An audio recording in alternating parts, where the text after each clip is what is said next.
Muy buenas, queridos amigos, bienvenidos a La Cuarentena. La Iglesia te oxigena. Este espacio de la Fundación ayuda a la iglesia que sufre. Hoy tenemos una invitada muy especial, una persona que se ha entregado a Dios después de trabajar en los medios de comunicación, una persona que ha recibido una espiritualidad y la quiere transmitir a muchas personas. Les invito a escuchar a Eira Brito. Muy buenas amigos de La Cuarentena, bienvenidos a nuestro episodio de hoy. Yo estoy muy contento porque tengo una invitada muy especial, una amiga de hace muchísimos años, desde el inicio de mi sacerdocio, con quien he trabajado, con quien hemos vivido varias experiencias muy particulares y que me alegra mucho que haya querido también compartirnos su testimonio y su experiencia. Ella es Eira Brito. Eira, bienvenida a La Cuarentena. Hola, ¿cómo están todos? ¡Qué emoción!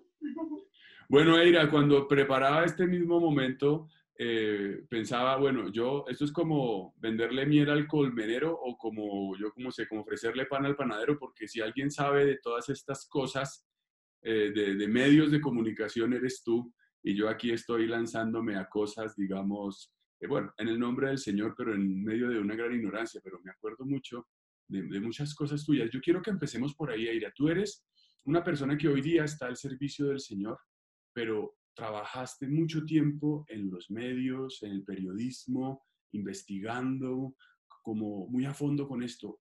Eh, Cuéntanos hoy quién es Eira Brito y por qué has hecho este cambio de vida. ¿Por qué? Eso hay que preguntarle al Señor. Los cambios de vida generalmente son porque Él nos llama, nos pone, se aparece en el camino y nos pone en los medios para lograrlo. Él, a pesar de que yo estaba muy alejada, la verdad es que yo me declaraba atea,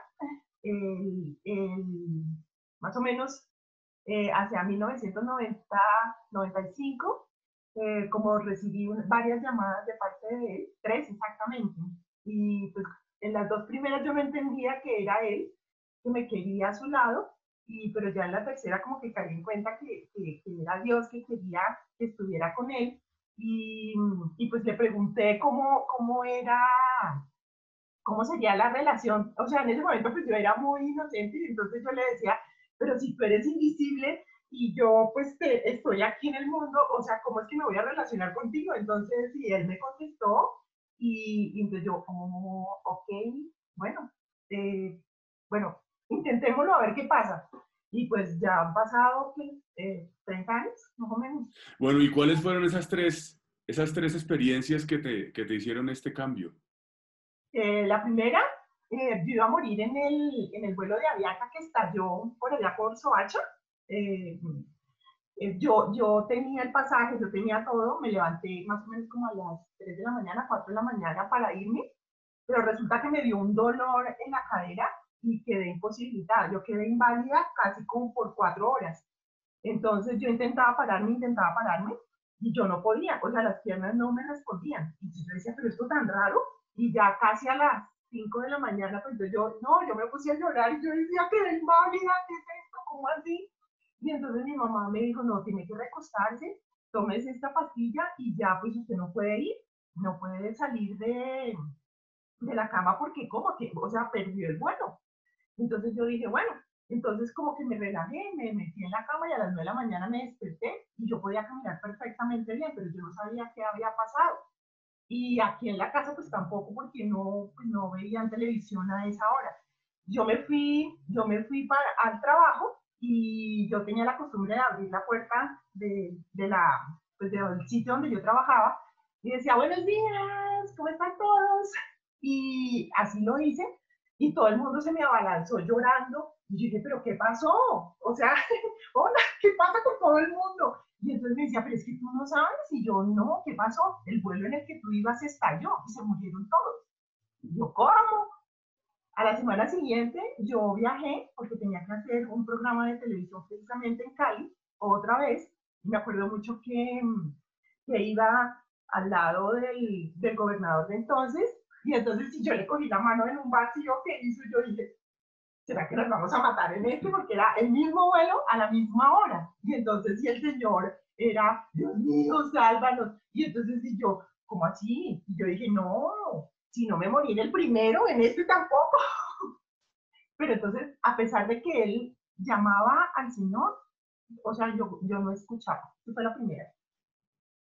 La segunda, Pero digamos, yo me quedo una pregunta ahí. En ese sí, momento, ¿qué lectura le hiciste a ese hecho? ¿Simplemente qué buena suerte tuve? ¿O ya empezabas a vislumbrar que había algo detrás? pues gracias a él, pues él decía, él llamaba a Dios y pedía perdón. Entonces yo lo miraba, pero como viendo, yo me acuerdo que iba en el puesto de la mitad y entonces yo lo miraba y yo decía, no, pero este está fuera de la realidad, ¿sí? Era como, siempre, yo estudié en la Universidad de La Sabana y allá en la Universidad de La Sabana yo tenía un compañero que también no era muy adicto a la fe. Y entonces cuando estábamos en las clases de teología, él se ponía a leer la revista Semana. Y entonces venía el padre y le decía, oye, estamos en clase. Y entonces Miguel Ángel le decía, no, no, no, no, padre, es que yo estoy acá dedicado a la realidad y usted siga con la ficción. Entonces yo tenía más o menos también como ese mismo pensamiento. Entonces no, para mí no era, pues me pareció extrañísimo, o sea, yo decía, bueno, cada uno en su cuento, ¿no? Pues, yo dije, bueno, él lo llamó, y entonces, pero para mí era, bueno, yo no me maté en el primero y en este tampoco. Eso fue lo que yo dije. Y bueno, y el avión siguió, aterrizamos, hice el trabajo y me devolví, y la cosa siguió. Y al año siguiente, otra vez. ¿Y cuál fue el segundo entonces episodio? El segundo episodio fue porque una amiga tenía que ir al ginecólogo y me llevó con ella. Y estando en la cita le dijo al doctor, le dijo, ella nunca ha ido a un ginecólogo. Y entonces mándele unos exámenes. Y entonces yo, no seas metida. O sea, y entonces me mandaron unos exámenes y resultó que tenía cáncer de útero. Los exámenes decían que tenía cáncer de útero. Y, y bueno, pues entonces yo quedé así como en primera, yo dije, ¿cómo? ¿Yo con cáncer? Entonces, claro, lo primero que una persona dice en esos momentos es, pero yo, ¿por qué si, o sea, si yo no he hecho nada, o sea, para que me dé cáncer o para tener una enfermedad terminal? Además es que la situación fue tan grave que me dijeron que yo tenía 6 meses de vida. Entonces yo quedé así, yo, entonces, primero es como se le da, me dio como un rechazo, después vino como la aceptación y por último, como un estado de renuncia. Entonces yo regalé todo. Yo tenía una empresa de comunicaciones, la agregué, o sea, regalé todo, todo, todo. Entonces me dijeron que me podían hacer una cirugía y yo escogí el último día cuando se vencían los 6 meses. Pero entonces, eso era un 22 de diciembre, un miércoles. Y el viernes yo tenía una cita para, para la anestesia. Entonces yo fui con mi mamá y ella se puso a leer, mientras me hacían el examen, ella se puso a leer como la lista de los médicos y ahí encontró un nombre que ella conocía. Y entonces ella se subió, le tocó la puerta y él estaba increíblemente desocupado. Y le contó lo que estaba pasando. Resultó que él era el nieto del médico de mi abuelita. Y entonces ella le contó y que, bueno, le echó toda la historia y entonces llegó él emocionadísimo y le dijo, ¿y será que me deja, ella me dejará examinarla? Porque no es mi especialidad, pero a mí me encantaría porque ese tema, yo quisiera hacer una especialización en ese tema. Entonces, bueno, mi mamá me convenció, él me examinó, llegó y me dijo, mira, si tú tienes esto que han dicho 3 médicos, porque pedimos otras opiniones, si tú tienes esto, yo me muero mañana. Y yo dije, ay, no, Dios mío, acá, no, en ese momento no decía Dios mío, yo dije, ay, no, este ya me valió otro loco, pues qué horror. Y entonces me dijo, yo tengo un gran amigo que no, él debe estar viviendo en esa época y a mí me gustaría mucho que él te viera. Y entonces me dijo, tú me dejas llamarlo para que te examine. Y él me dijo, bueno, y llamó y resulta que el doctor se llamaba Jesús. Y entonces él llama, aló, Jesús, ¿cómo estás? Necesito que salves a la hija de una amiga de la familia, pero tienes que salvarla. Mira, te necesito urgente.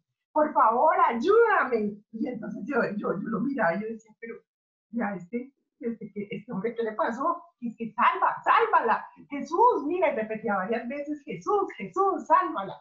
Entonces yo, o sea, ya la escuché un poco más. Entonces yo decía, me tan raro.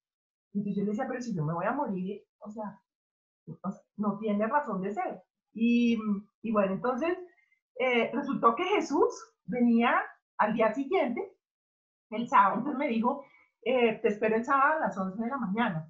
Y entonces durante el examen llegó y me dijo, tú sabes que te vas a morir, ¿no? Y entonces yo le dije, sí. Entonces, ¿te importa morirte un día antes? ¡Qué crudo! O sea, ¿por qué? Y entonces me dijo, yo te puedo hacer un examen y podemos saber realmente qué tienes. Y bueno, pues tú sabes que te vas a quedar en la mesa. Entonces, pues, que te quedes en la mesa el miércoles a las 6 de la tarde, a que te quedes en la mesa el martes a las 6 de la mañana, pues es lo mismo. Y yo dije, pues sí, ¿no? Bueno, ok, listo. Y así fue. Entré a cirugía, bueno, al examen, era una laparoscopia a las 6 de la mañana del martes. Y cuando me desperté, resulta que Víctor Chaus, el amigo de la familia, el nieto del médico de mi amigo, le había dado autorización a Jesús para que hiciera lo que él quisiera conmigo estando allí. Entonces ellos dijeron, bueno, pues ella ya está con anestesia general, hagámosle la cirugía de una. Y descubrieron que yo no tenía cáncer, que lo que tenía era calcio acumulado. Y con el calcio acumulado, eso da un aspecto de tumores cancerosos en todo el estómago y bueno, lo sacaron y yo, pues, o sea, yo no tenía nada, yo estaba perfectamente bien. Claro que después de la recuperación yo quedé, yo decía, Dios mío, ¿qué es esto? Y yo, no, en ese momento no decía, Dios mío. Ahí tampoco se te prendió el bombillo de Dios, aunque fue una No, alerta. sí, o sea, sí, ya había escuchado a Jesús y que salvaba, entonces ya como que eso, dije, bueno, qué raro, pero bueno, listo, ya me recuperé y entonces ya quedé aburridísima porque yo había entregado ya todo, pero entonces yo dije, bueno, ya me quedé sin empresa, me quedé sin nada. Entonces volvamos a empezar de cero. Y así fue. Y Entonces, bueno, entonces la tercera es la vencida. ¿Y cuál fue la así, tercera? la tercera sí me dio en la cabeza, pero con fuerza. Yo tenía un novio y comenzamos a pelear mucho, mucho. Y entonces un día tuve una experiencia que después un sacerdote me explicó qué era lo que yo había sentido o visto, bueno, había sentido y visto en ese momento. Él estaba en una mesa, estábamos en una mesa de juntas y él estaba allá en una punta y yo estaba en la otra. Y entonces en medio de la discusión, ambos estábamos de pie, en medio de la discusión, porque estábamos en la misma empresa, en medio de la discusión yo me vi a mí misma saliendo, o sea, era como una película. Entonces yo dije, ay, o sea, yo estoy aquí, ¿por qué estoy allá? Y entonces yo, o sea, ¿cómo así? Y entonces yo vi que una persona salía y lo cogía de acá y lo botaba por la ventana. Y entonces, con la misma ropa, como dicho, era yo. Y entonces yo caí sentada y dije, no, a mí me da muchísima pena, pero yo no soy eso. O sea, yo puedo hacer muchas cosas, pero no eso. Entonces, me desplomé y yo me acuerdo que él siguió hablando y hablando y hablando y yo ni sé qué decía. Yo simplemente me desplomé en la silla y yo quedé así como sorprendida. Entonces, con uno de mis mejores amigos, que por cierto, pues era un actor de televisión de la época, era uno de los galanes de la época, nos pusimos a jugar ese juego de Los Ángeles, porque él tampoco era no tenía pues mucha fe. Entonces nos pusimos a jugar y ahí decía, visite otro oráculo para que encuentre su respuesta. Entonces yo decía, otro oráculo, ¿eso qué será? Y entonces un montón de amigos que estaban ahí, entonces decía, ay, güey, yo conozco la mejor bruja de Bogotá, vamos a ver, a preguntarle, esa tiene que ser el oráculo. Y entonces, oráculo, bueno, listo, vamos. Y entonces nos vimos a Chía. Y cuando llegamos allá nos abrió la puerta una niña, como de unos 15 años, con el pelo largo y con un libro azul. Y entonces dijo, la única cita que hay es el viernes a las 6 de la mañana. Y digo, a las 6 de la mañana, como si, ¿en Chile? ¿Cómo así? Imposible. Dijo, sí, viernes 6 de la mañana, si quieres la cita, sí, si no, no. Y digo, bueno, viernes 6 de la mañana. Eso también era un miércoles, o sea, 2 días después. Cuando llegamos el viernes a las 6 de la mañana, además yo andaba en patota, y fuera eso con mi mamá, porque mi mamá no se perdía la corrida de un catre. Entonces llegamos allá, y entonces, bueno, toque, toque, toque, toque, y nadie nos abría. Hasta que por allí ya se levanta una señora, y son las 6 de la mañana, ¿qué hacen acá? Es que a nosotros nos dieron una cita, anotaron en un libro azul, una niña, aquí no hay ninguna niña de pelo largo, no hay un libro azul, y yo no tengo ninguna cita a las 6 de la mañana con nadie. ¿Cómo es posible? Nosotros vinimos y aquí, no sé qué, por aquí, llegamos a las 12 del día y nos atendió. A las 12 del día, esto está cerrado porque yo no atiendo de 12 a 2. ¿Cómo así? No, no, no, no, no, no, aquí no entra nadie a las 12 del día. Y entonces, claro, entonces, yo como que allá entré, yo decía, visite otro oráculo. Y entonces yo les decía, cálmense, cálmense, vámonos, vámonos, vámonos, vámonos, que acá no es. Y entonces, uno, ¿cómo así? Sí, sí, acá no es, vámonos, vámonos. Y entonces ellos dijeron, bueno, está bien. Entonces ya afuera les dije, ahí dice, visite otro oráculo. Ahí no dice, debe ser que ella no es. Y como a la semana, a los poquitos días, apareció una compañera mía de universidad. Y entonces en la oficina nos quedábamos hablando como hasta las 2 de la mañana y ella me contó su historia desde que salimos de la universidad hasta ese momento. Lo más grave que le habían pasado a ella era que la habían violado.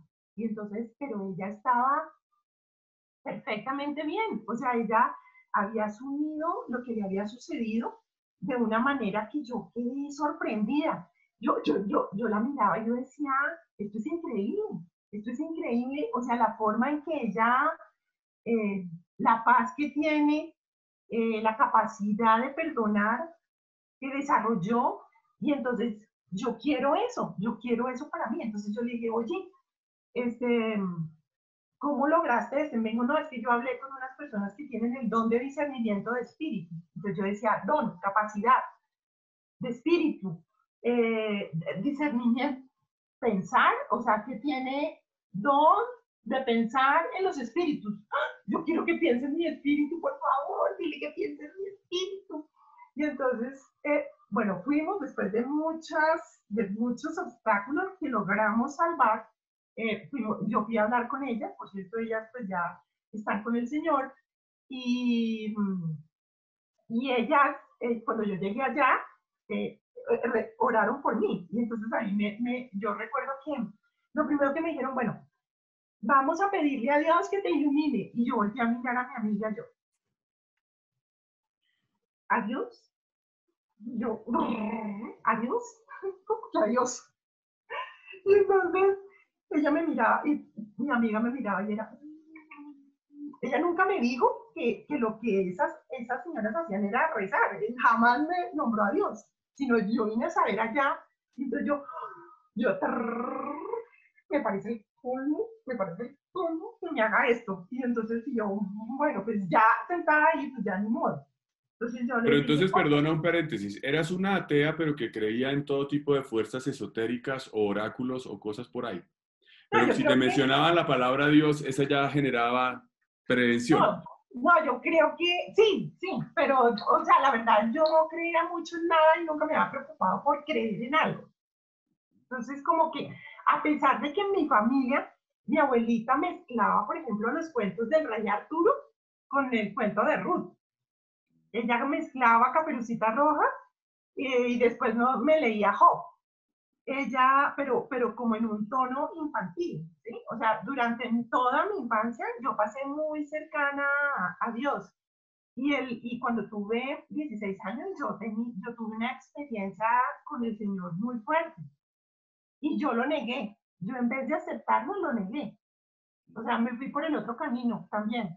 Entonces, cuando estaba en el colegio, en bachillerato, yo me acuerdo que a la casa hay un tercer piso, como un altillo.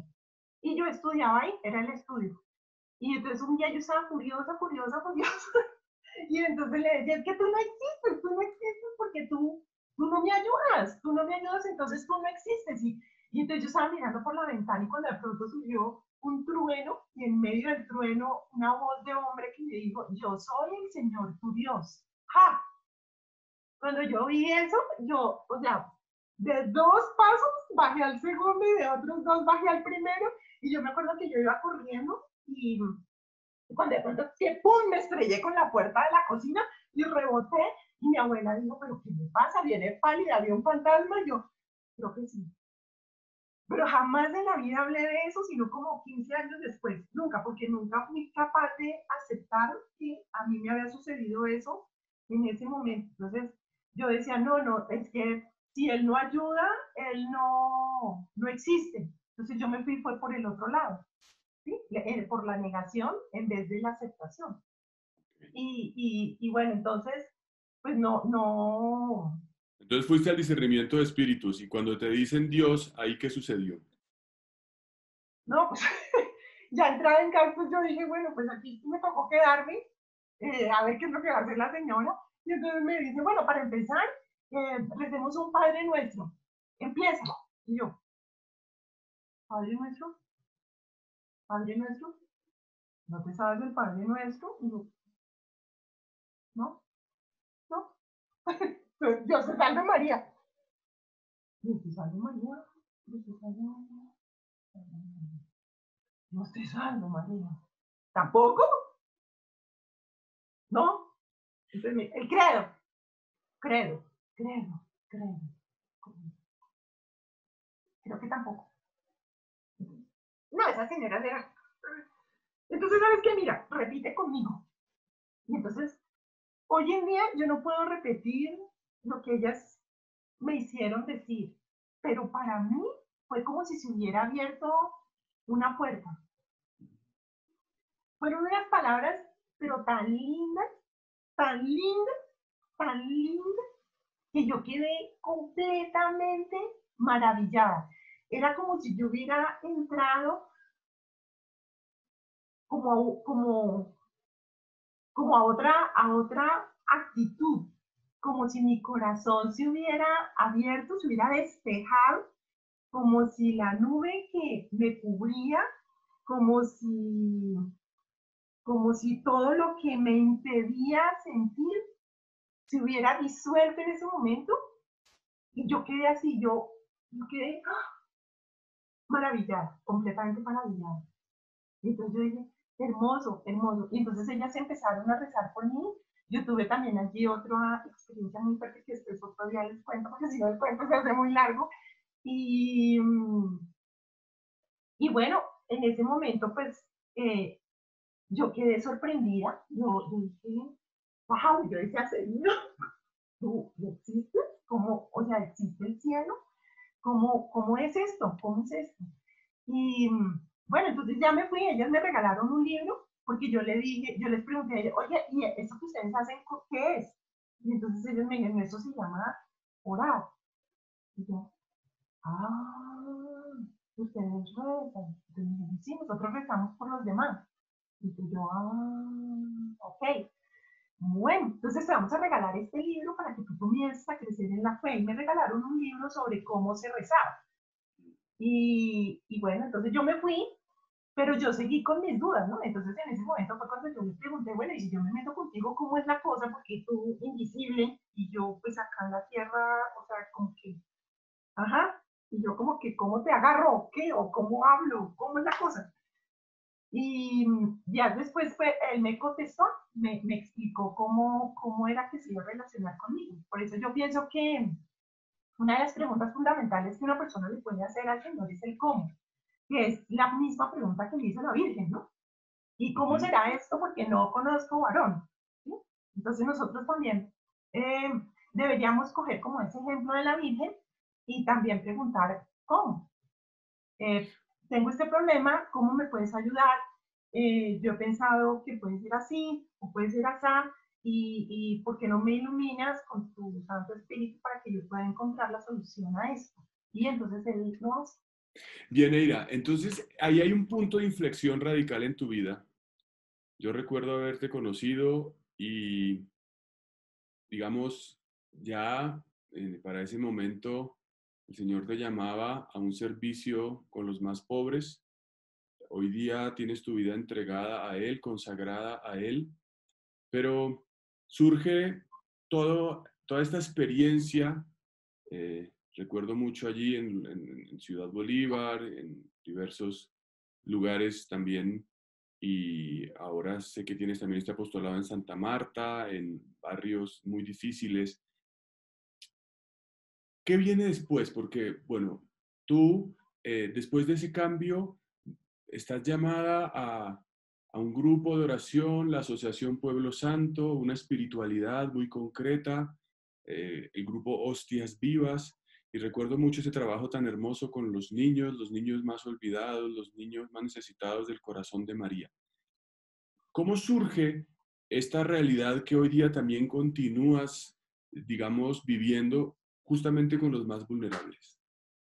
Cómo surge la misión? Sí, Bueno, este, yo pienso que, yo pienso que eso surge también por un llamado del Señor y Él es el que le va guiando a todo el mundo. A todos nosotros Él nos va guiando y nos va mostrando el camino y nos va diciendo esto sí, esto no, métase por aquí, métase por allá. Y también le crea a uno sentimientos y pensamientos eh, que, que le marcan a uno el camino. Por ejemplo, nosotros hoy en día nosotros tenemos una oración que hacemos por la mañana y en la cual nosotros le decimos, Señor, te ofrecemos todo lo que pensamos, todo lo que decimos, todo lo que sentimos y todo lo que hacemos para que provenga de ti como de una fuente, de fruto en el mundo con su poder y vuelva a ti como a su fin. Pero esa oración surgió después de años de experiencia en la misión, ¿sí? Porque nos dimos cuenta que Él es el que dirige todo. No es uno, sino es Él. Él es el que va abriendo los caminos. Después de esto, pues yo empecé a profundizar en la fe. Eh, yo siempre he sido pues, o sea, leo, una lectora. Me gusta aprender yo considero que es lo que nos separa de los animales, la capacidad de aprendizaje y de aplicación de lo que aprendemos. Entonces, es importante que nosotros crezcamos en el conocimiento de la fe. En muchas ocasiones nosotros tenemos como una fe mágica y entonces queremos que el Espíritu Santo, entonces dime todo lo que yo quiero, lo que yo necesito saber y ahí me quedo. Pero nosotros no nos preocupamos por leer la Biblia, no nos preocupamos por leer el catecismo, no nos preocupamos por crecer en Mariología, en historia de la iglesia, no nos preocupamos por crecer, cosa que, pues que, no quiero decir que lo hacen mal, pero cosa que sí hacen los hermanos separados, ellos se saben la Biblia de memoria, y entonces hay veces que cuando hablan con uno, a uno le mueven la silla, pues porque ellos dicen, no, es que en el versículo tal, del libro tal, del capítulo tal, dice que tal cosa. Y entonces yo creo que el 80% de los católicos no estamos en capacidad de decir eso, pero es porque nos falta profundizar en la fe. Entonces, yo como comencé a profundizar y aprender, eh, el Señor me trajo, increíblemente me trajo a los formadores de sacerdotes, como el padre Baena, eh, después del padre Baena caí en las manos, no, más o menos ahora con las manos del padre Fidel Oñoro, que ellos son formadores de sacerdotes, y entonces con ellos aprendí muchísimo, ellos fueron mis formadores de Biblia, el padre Gustavo Baena y el padre Fidel Oñoro. Y fuera de eso, pues muchísimos otros sacerdotes me fueron guiando y yo llevaba esos mensajes a unos amigos. Y entonces, con los amigos nosotros rezábamos y meditábamos sobre los mensajes. Um, y un día empezamos a preguntarnos todos por aparte, cada uno por su lado. Bueno, pero nosotros rezamos cuando ya se estabilizó el grupo. Entonces nosotros rezamos y rezamos, pero pero falta algo, hay que hacer algo. O sea, digamos, perdona, partes de un grupo de oración que luego recibe una formación transmitida y ese grupo de oración es como el terreno abonado para que surja el llamado a la misión. Sí, o sea, yo primero, o sea, el Señor primero no, sí, fue así. Sí, primero nos unimos, aunque yo no quería, yo nunca quise tener un grupo de oración, la verdad. Ah, o sea, yo lo que quería aprender era para solucionar mis problemas. Entonces yo dije, bueno, yo me meto con el Señor, pero es como para, sí, para sanar mis heridas, mis traumas, todas aquellas cosas que tenía en lo profundo y que yo sentía que me estaban llevando por el camino que no era. Entonces yo quería sanar mi situación y al sanar mi situación, pues sí, pues seguir con mi existencia normal. Pero entonces el Señor, desafortunadamente digo yo, me metió a dirigir un grupo. Y entonces, claro, cuando yo me vi, yo me acuerdo la primera noche, yo los miraba, o sea, en mi casa hay un sitio donde yo puedo mirar la sala sin que nadie me vea, entonces yo los miraba me sentada y yo decía, ¿y yo qué voy a hacer allá? ¿Yo qué voy a hacer allá? Y yo dije, bueno, esto no puede ser diferente a hacer un programa de radio o de televisión. Entonces yo dije, la única diferencia es que ellos me van a estar mirando y no me va a mirar una cámara. Entonces yo, bueno, ok. Y entonces yo dije, bueno, boté los papeles que me habían dado para el famoso primer grupo y yo dije, bueno, me salí. Y dije, bueno, hagamos aquí lo que tengamos que hacer. Y el Espíritu Santo se derramó en ese momento y, y él empezó a tomarnos y él, desde ese momento en adelante, él nos guió. Por eso las preguntas y las inquietudes fueron de él, fueron del Señor, ¿ves? Entonces, pues así se desarrolló la misión. Un día nos preguntamos todos, ¿por qué, por qué no hacemos algo más que rezar? Y así surgió los diferentes programas asistenciales que tenemos. Bien, pero hay un punto que me parece muy importante porque para mí es una espiritualidad que tiene un fondo muy importante, muy profundo, digamos, teológica y espiritualmente, y es esta idea tomada de la carta a los romanos de ser hostias vivas. Entonces, la comunidad se llama Comunidad de Hostias Vivas, ¿verdad? Sí, sí. ¿Y por qué se llama Comunidad de Hostias Vivas? Eso también lo recibí, eso también fue como un regalo que me dieron. Bueno, entonces después de aquella oración, yo comencé a hacer cursos, ¿no? Que el curso de perdón, que el curso de, bueno, talleres y cosas dentro de la iglesia que hacían en varias partes. El Señor me fue guiando y yo fui asistiendo a varias comunidades. Entonces una vez llegué a una y conocí a un predicador y entonces él había recibido 3 invitaciones del Señor, pero nunca habían surgido. Y entonces nos fuimos, bueno, entonces recibimos una invitación para ir a La Guajira a predicar a los indígenas. Y entonces yo tenía una compañera de universidad que ella es indígena, vive en una ranchería. Yo la llamé y me dijo, bueno, ven. Y nos fuimos. Nos fuimos, me acuerdo mucho con el padre Pedro Prado, una persona maravillosa y llena del Espíritu Santo y con una capacidad de oración increíble. Nos fuimos con este predicador, con mis papás que no se perdían la corrida de un catre y pues obviamente yo. Claro, nos fuimos todos para allá. Y allá estuvimos, fue una experiencia maravillosa, fue muy bonito. Y entonces allá habían unas personas de la Renovación Católica. Y en medio de una oración, ellos le dijeron a él, ¿por qué tú no revives el grupo Hostias Vivas? El Señor quiere que tú revivas ese grupo, pero que hagas lo que ella te va a decir. Dice yo, ¿cómo así? No, yo soy la de los tintos, yo paso los tintos si quieren, pero no, yo no estoy para esos cuentos, no.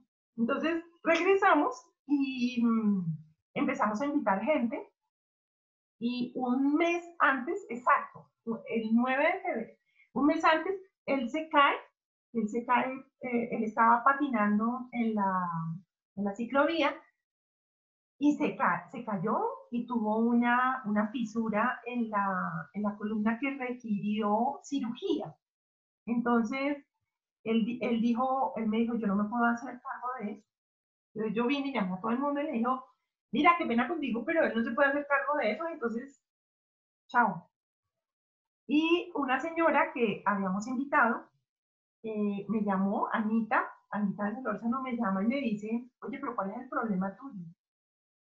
Mío, yo no tengo ningún problema, ¿por qué? Y entonces me dijo, pues ¿cuál es el problema? Nos reunimos todos y rezamos al rosario, eso es suficiente. Y le pedimos a Dios que nos ilumine a ver qué es lo que vamos a hacer. Pues si él no puede, pues hazlo tú, encabézalo tú. Y yo, no, no, no, no, no, yo no. Y bueno, me convencieron y así empezamos. Entonces, ese nombre de Hostias Vivas, pues lo heredamos y comenzamos a caminar. En el primer encuentro dijimos, bueno, ¿y eso qué es? ¿Qué es ser hostia viva? Entonces, la relación, yo pienso que la relación con el Señor siempre es a partir de pregunta y respuesta. Una vez en un graffiti yo vi que decía, la respuesta es Jesucristo, decía el graffiti. Ese graffiti tiene muchísima razón. Ya, nosotros, yo creo que nosotros estamos invitados a preguntar mucho, a preguntarle al Señor, porque así se establece una relación. ¿Sí? En la medida en que yo pregunto, ¿tú qué opinas? Y expongo mis ideas, vamos profundizando un poco más a medida que va pasando el tiempo. Por eso es muy importante preguntar. ¿Qué es ser hostia viva? ¿Qué es ser hostia viva? Es ofrecerse a Dios, es brindarse a Dios eh, con una, con una apertura del corazón, con una apertura del alma, con una apertura del alma muy grande, porque hay una diferencia entre ofrecerse, entre brindarse y dar. O sea, el ofrecerse implica que el otro acepte. O sea, yo puedo dar un regalo en un cumpleaños, más, o sea, no tiene nada que ver si el otro me lo acepta o no, porque pues, yo no se lo entrego. Entonces, en muchas ocasiones, pues yo le digo, Señor, yo te entrego mi pecado, yo te entrego esto, yo te doy esto, para que tú obres en mí. Eh, dentro de nuestro camino espiritual, nosotros le ofrecemos al Señor para que Él ejecute un movimiento eucarístico, para que Él lo reciba, lo bendiga y nos lo devuelva y nosotros podamos asimismo continuar construyendo el reino aquí en la tierra. Pero parte de una aceptación de Dios, no nuestra. Finalmente, Ira, ¿qué obras tienes hoy? Hoy, es decir, me refiero porque veo que el Señor te ha llamado siempre a ir a los lugares más, digamos, recónditos. Estás en la periferia de Bogotá, en Santa Marta. ¿Cuál es esa idea de ese llamado? ¿Cuál es la idea? Bueno, nosotros tenemos un programa infantil que se llama El Corazón de María, donde le enseñamos a los niños precisamente eso. Lo primero, a rezar. Lo segundo, a meditar la palabra. Y lo tercero, a llevar una vida eucarística. Entonces, a partir de esos tres ejes, nosotros compartimos con los niños y pues desarrollamos una vida espiritual, tratamos de que ellos desarrollen una vida espiritual eh, para crecimiento pues de ellos y de su familia. Eh, eso es como una parte. La segunda parte es, o sea, compartir con ellos una experiencia pues más integral. eh, Hacemos ejercicios de desarrollo de la inteligencia, eh, escribimos libros, por ejemplo, los niños escriben libros, tenemos un libro de cuentos eh, para dibujar para otros niños, escrito por niños y una serie de cosas así que desarrollamos con ellos para que ellos se vean capaces de construir el reino a partir de los dones que el Señor les ha dado, ¿no? Entonces, el corazón de María es eso. Y finalmente, pues, comemos todos juntos como hermanos y con alegría y sencillez de corazón unos alimentos y nos despedimos. Eira, si alguien quiere visitar, conocer lo que haces, apoyarte o conocer más la labor, ¿a dónde puede saber algo de ti? ¿Hay alguna dirección web o algún correo electrónico al cual se puedan dirigir? Sí, claro, que me llamen por WhatsApp, eso no hay problema. Por WhatsApp, ¿y a qué número? 315-351-3227. Perfecto, aquí lo apuntaremos en la parte inferior de la pantalla para que conozcan la labor que hace la comunidad Hostias Vivas. Eira, muchas gracias por compartirnos tu experiencia, muchas gracias por abrirnos tu corazón, muchas gracias por estar con nosotros en la cuarentena. Que Dios te bendiga. Amén, lo mismo. Muchas gracias a ustedes por haberme invitado y saludos a María Clara y a Sonia. Claro que sí. Vale, nos vemos. Muchas Gracias. gracias. Gracias por Amén, estar con nosotros, Eira. Dios te bendiga. amén, lo mismo. Adiós. Chao. Chao. Pues muy bien, hemos escuchado a Eira y todas las cosas que el Señor ha permitido en su vida, cómo el Señor ha hecho una transformación muy profunda en su perspectiva existencial, cómo el Señor también nos llama a todos a seguirlo por caminos inesperados. No se pierdan el próximo episodio de La Cuarentena, la Iglesia te oxigena. Dios los bendiga.